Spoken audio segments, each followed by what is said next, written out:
اعوذ باللہ من الشیطان الرجیم بسم اللہ الرحمن الرحیم۔ ویورز السلام علیکم۔ ویورز میں ہوں آپ کا میزبان سید احمد سمیع اور آپ دیکھ رہے ہیں سید احمد سمیع یوٹیوب چینل راولپنڈی اسلام آباد سے۔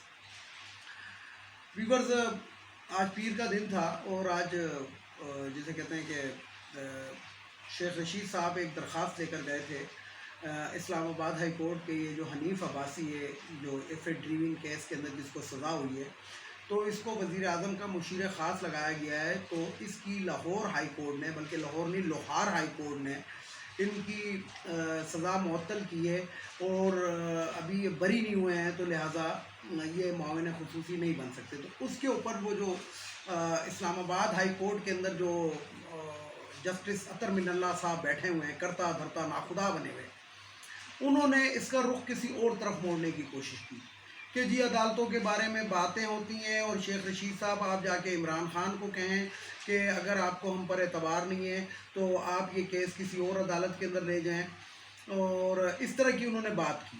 اس کے بعد انہوں نے وزیر اعظم کو بھی، یعنی کہ جو شہباز شریف جو آج کل کا وزیر اعظم ہے، بلکہ وزیر کرائم منسٹر جو ہے، کرائم منسٹر کو بھی انہوں نے کہا کہ جی وہ اس فیصلے پہ نظر ثانی کریں۔ اب اس کا ذرا سا بیک گراؤنڈ دیکھتے ہیں۔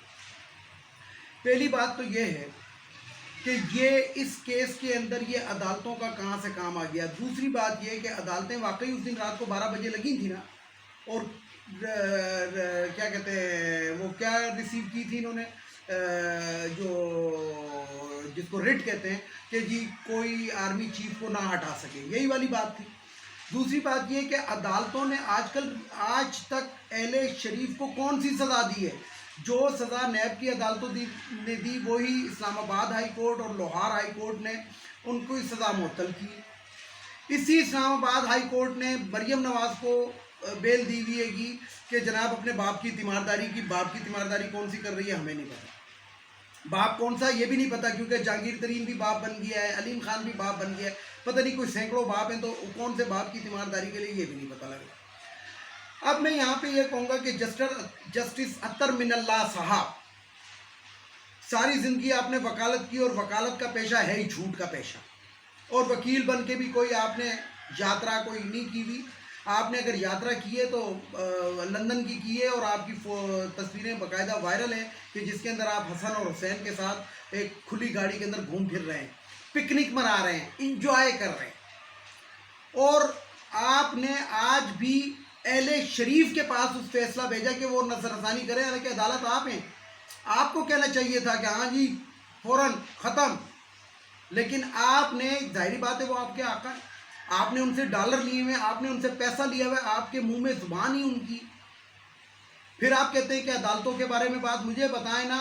آپ جو کہتے ہیں کہ عدالتیں انسانی حقوق کے مسئلے کے اوپر رات کو بھی کھل جاتی ہیں، کون سا کیا وہ جو ثانیہ ماڈل ٹاؤن ہوا تھا وہ انسانی حقوق میں نہیں آتا؟ یہ جو جب یہ کیا کہتے ہیں چودھری نثار وزیر داخلہ تھا اور آنسو گیس اور یہ اور وہ چلی تھی دھرنے کے اوپر، تو کیا وہ انسانی حقوق میں نہیں آتا؟ باتیں آپ ایسی کرتے ہیں کہ جیسے جناب ابھی مکہ مدینے کی آپ فلائٹ سے اترے اور آپ سے بڑا نیک پارسا ایماندار اور جسے کہتے ہیں کوئی ہے ہی نہیں، جبکہ جو آپ کے کرتوت ہیں، یعنی کہ مجھے اچھی طریقے سے یاد ہے، عوام کا حافظہ بڑا کمزور ہے، لیکن مجھے یاد ہے کہ جب آپ کو گرفتار کرنے کے لیے پیپلز پارٹی کے دور حکومت کے اندر 0 پوائنٹ کے اوپر ناکہ تو لگا تھا، تو آپ نے اپنی گاڑی کو لاک کر لیا تھا اور آپ باہر نہیں نکلے تھے، اور اس وقت کے جو وزیر داخلہ تھے جو فوت ہو چکے رحمان ملک صاحب، انہوں نے کہا تھا یار ابھی اس کو جانے دو۔ آپ خود تو گرفتاری سے اتنا وہ ڈرے تھے کہ آپ نے گاڑی بھی لاک کر لی تھی، اور آپ نے کہا تھا کہ جناب کو گاڑی کو، حالانکہ اس وقت وہ پولیس والے گاڑی بھی اٹھانے کے چکر میں پڑ گئے تھے، لیکن ظاہری بات ہے کہ اہل شریف کے آپ وکیل جج ہیں، تو آپ کو کون چھیڑ سکتا ہے؟ آپ بات کر رہے ہیں کہ جناب اس دن عدالتوں کا کام کیا تھا؟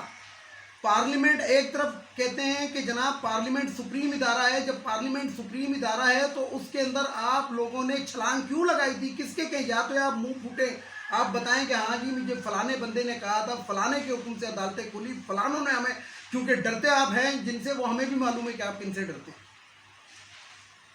تو اس لیے بات کا رخ مت موڑیں، جو آپ کے پاس کیس کیا آپ اس کا فیصلہ کریں۔ اگر ویسے تو آپ نے ایک چور ڈکیت خاندان کو ہم پہ مسلط کر ہی دیا ہے آپ لوگوں نے، ججز نے خفیہ ہاتھوں کے ساتھ مل کے، تو آپ اس کے اوپر بھی سیدھا سیدھا وہ بات کر لیں۔ اب آتے ہیں بات دوسری طرف کی۔ دوسری طرف یہ ہے کہ مجھے بڑے میسیجز آئے ہیں فیس بک کے اوپر بھی، دوسرے تیسرے بھی، کہ عمران خان کو کیا گرفتار کر لیا جائے گا، تو اس کا جواب میں ابھی دے رہا ہوں اپنے ویلاگ کے اندر کہ شاید عمران خان، شاید بھی نہیں، تقریباً 60-40 کا وہ ہے کہ عمران خان کو شاید گرفتار کر لیا جائے، لیکن پھر میں آپ کو بتا دوں کہ یہ آگ سے کھیلنے کے مترادف ہوگا۔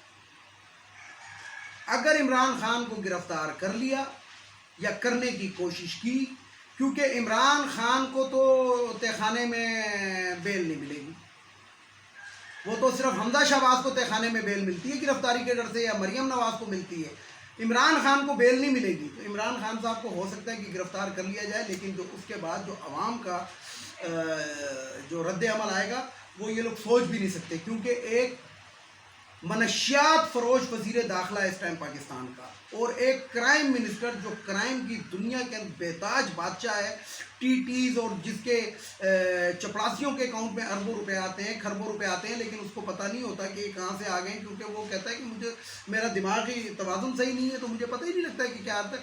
یہ ہمارے ان جرنیلز کو، ان ججز کو، ان تمام مقتدر اداروں کو، ان تمام ایجنسیوں کو، اس ایف آئی اے کو، جو ایف آئی اے جو ہے 3 مہینے تک اس کے اوپر فرد جرم عائد نہیں کر سکی، اور آج وہ لے کے گھوم رہی ہے، کبھی سبی ابراہیم کے اوپر کیس لے کے گھوم رہی ہے، کبھی کس پہ گھوم رہی ہے، کبھی کس پہ گھوم رہی ہے، تو ان اداروں کے افسران کو شرم آنی چاہیے کہ وہ صبح جا کے ایسے کر کے سلوٹ کرتے ہوں گے اس کرائم منسٹر کو، کیونکہ انہوں نے مسلط کیا ایک چور ڈکیت۔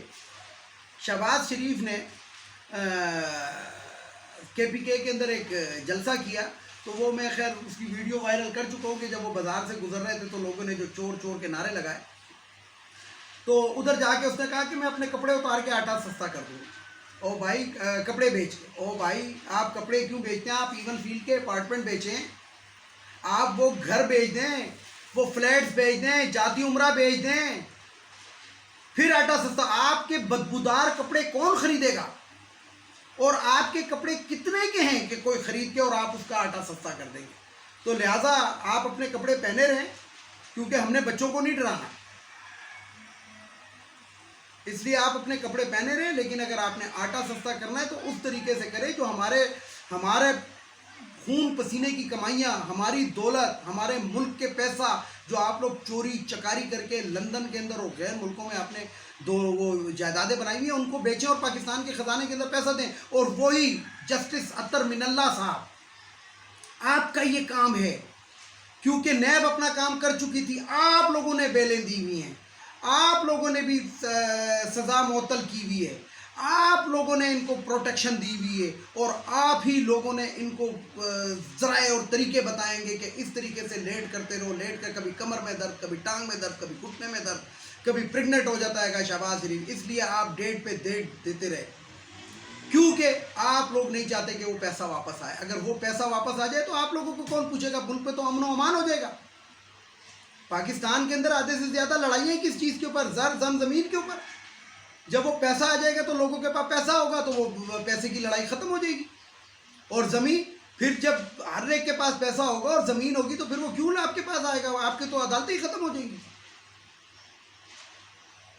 تو بات یہ ہے کہ مریم صفدر صاحبہ نے فتح جنگ میں ایک جلسہ کیا جو فلپ جلسہ تھا، اس کے اندر جو کچھ کہا جنرل فیض حمید صاحب کے بارے میں، اور اس کے بعد بھی اگر ہمارے مقتدر حلقے اور وہ جو سلیم صافی نے جو لاسٹ بال دکھائی تھی انجم صاحب کے ہاتھ کے اندر، وہ لاسٹ بال کے باوجود اگر یہ ادارے خاموش ہیں تو something wrong in the bottom, اس کا مطلب ہے کہ تلی میں کوئی نہ کوئی گند موجود ہے۔ ہمیں بہت شرم آتی ہے، ہم لوگ اپنے بچوں کے سامنے شرم سے ڈوب مرتے ہیں کہ جب فوج کے بارے میں ایک ہم سے ہمارے بچے پوچھتے ہیں، لیکن بچے جو ہیں وہ ہم سے آگے نکل چکے ہیں۔ ہمارے دور تھے ٹائپ رائٹر کے، اب کمپیوٹر، لیپ ٹاپ اور پرنٹر اور لیزر پرنٹر اور پتہ نہیں کون سے دور ہیں، اس لیے وہ ہم سے بچے ہمارے آگے ہیں، اور وہ ہم سے وہ سوال پوچھتے ہیں گے کیونکہ ان کو نظر آ رہا ہے پاکستان کا سب سے طاقتور حلقہ اگر کوئی ہے یا کوئی ادارہ ہے تو وہ فوج ہے۔ سپریم کورٹ یہ کوئی طاقتور ادارے نہیں ہیں. اگر سپریم کورٹ ایک طاقتور ادارہ ہوتا ہے تو یہ تو شہباز شریف کو تو جسٹس وہ ڈوگر صاحب جو ہیں وہ نااہل قرار دے چکے ہیں. اور اس وقت جو اس کی آوازیں تھی او زرداری صاحب یہ آپ نے کیا کر دیا, دیکھ لیں اٹھا کے پچھلی ویڈیوز, تڑپ رہا تھا یہ مائی بے آپ کی طرح. اور اس کے بعد یوسف رضا گیلانی جو ان کا لے پالا کہے گا, ایکچولی یہ یوسف رضا گیلانی جو ہے یہ ضیاء الحق کی باقیات میں سے, لیکن پیپلز پارٹی کے اندر چلا گیا اور وہ پتہ لگ گیا جب عمران خان کہتا تھا جب میں ان پہ ہاتھ ڈالوں گا سبے کو, وہ تو پتہ لگ گیا کہ تو ہمیشہ سے میچ فکس کر کے کھیلتے رہے کہ میں تجھے برا کہتا رہوں گا تو مجھے برا کہتا, باریاں لیتے تھے. تو یوسف رضا گیلانی صاحب نے ان کی سزا جو تھی وہ معاف کرا دی, معاف کے. اب ایک اور دھاندلی دیکھیں ان کی. ایک تو میں آپ کو بتاؤں کہ وہ جو کیا کہتے ہیں جو انویسٹیگیشن کر رہے تھے, ایک افسر تھے اس کی, ابھی یہ میرے پاس خبر آئی ہے, مجھے کسی نے فیس بک کے اوپر بھیجی ہے کہ 15 ارب ڈالر 16 ارب کی کرپشن پکڑنے والا افسر کو قتل کر دیا گیا. ہاں جی شہباز شریف صاحب کیا کہیں گے, آپ ہی کی تو کرپشن اس نے پکڑی تھی, قتل کروا دیا, مروا دیا. جیسے آپ کو جو تھے موٹر وے کا میٹرو کے جو ریکارڈ جل جاتے تھے اس طریقے سے اب اس کو بھی مروا دیا. تو یہ ہمارے ملک کا حال. اور کون کرتا ہے, یہی لوگ کرتے ہیں. عمران خان کے 4 سال کے دور حکومت کے اندر کوئی ریکارڈ کیوں نہیں چلا, اب کیوں جل رہے ہیں؟ اب ایف آئی اے کی بلڈنگ کے اندر کس طرح آگ لگی, وہ کسٹم کی اس کے اندر کس طرح آگ لگی, اس لیے کہ وہ جو کسٹم کی جو آفیسر ہے گی وہ میں آپ کو بتا دوں کہ وہ کون ہے. وہ یہ جو چیف الیکشن کمشنر ہے اس کی بیوی ہے, اس لیے اس دفتر کو آگ لگی. تو بات یہ ہے کہ ویورز کہ ابھی بھی وقت ہے. میں ہاتھ جوڑ کے کہتا ہوں ہمارے طاقتور حلقے سے, میں نے بتا دیا اپنی ویڈیو میں سب سے طاقتور کون ہے, کہ جو غلطی آپ لوگوں نے کر دی, وہ 22 کروڑ عوام کا کیا قصور ہے. آپ لوگ تو اپنی زندگیاں گزار چکے. جو بھی جرنیل ہے یا جج ہے وہ 50 ایئرز سے تو اوپر ہی کا ہی ہوتا ہے نا. تو 50 ایئرز آپ گزار چکے ہیں. اب یار یہ جو چھوٹے بچے ہیں, یہ جو جوان ہو رہی ہے یوتھ ہے گی, ان یوتھوں کا خیال کریں. ان کو آپ کن کرپٹ لوگوں کے حوالے کر رہے ہیں. ایک شخص قائد اعظم کے بعد ایماندار ملا تھا, اس کو آپ لوگوں نے کس طرح کیا ہے, کس طریقے سے ہٹایا ہے, ریجیوم چینج, اور امریکہ کی گود میں آپ جا کے بیٹھے. بھائی ہماری زندگی ہے, ہم مرضی جس کے ساتھ مرضی گزارے. آپ کون ہوتے ہیں ہمیں امریکہ کی جھولی میں ڈالنے والے اور ہمیں بیچنے والے؟ تو یہ آپ لوگوں کو سوچنا پڑے گا اور اس کا جواب دینا پڑے گا. یہاں پہ میں ایک اور بات بھی کروں کیونکہ ویڈیو لمبی ہو جائے گی. میرا دل کرتا ہے ذاتی بات جو میں کوشش بھی کر رہا ہوں, اگر آنے والے سیٹ اپ کے اندر اگر میں کسی جگہ پر ہوا تو محترمہ فاطمہ جناح سے لے کے آج تک کے سارے کیس کھولوں گا.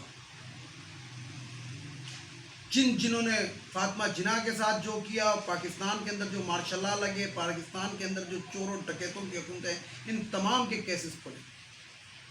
اور کھولنے کے بعد جو مر چکے ہیں, جس طریقے سے اسرائیل کے اندر ہوتا ہے نا کہ جب وہ مر جائے اور اس کے اوپر جرم ثابت ہو جائے تو اس کے تابوت کو جیل میں رکھا جاتا ہے. یہ ہونا چاہیے ان لوگوں کے ساتھ جنہوں نے ہمارے ملک کو اس نیک پر پہنچایا. ویڈیو کو لائک کریں, شیئر کریں, سبسکرائب کریں, بیل آئیکن کے بٹن کو ضرور دبائیں تاکہ میری نیکسٹ ویڈیو آپ کو مل سکے. اس کے ساتھ ہی اجازت چاہتا ہوں تمام دیکھنے والے سننے والوں کو. اللہ حافظ. اور آخر میں وہی نعرہ, پاکستان زندہ باد.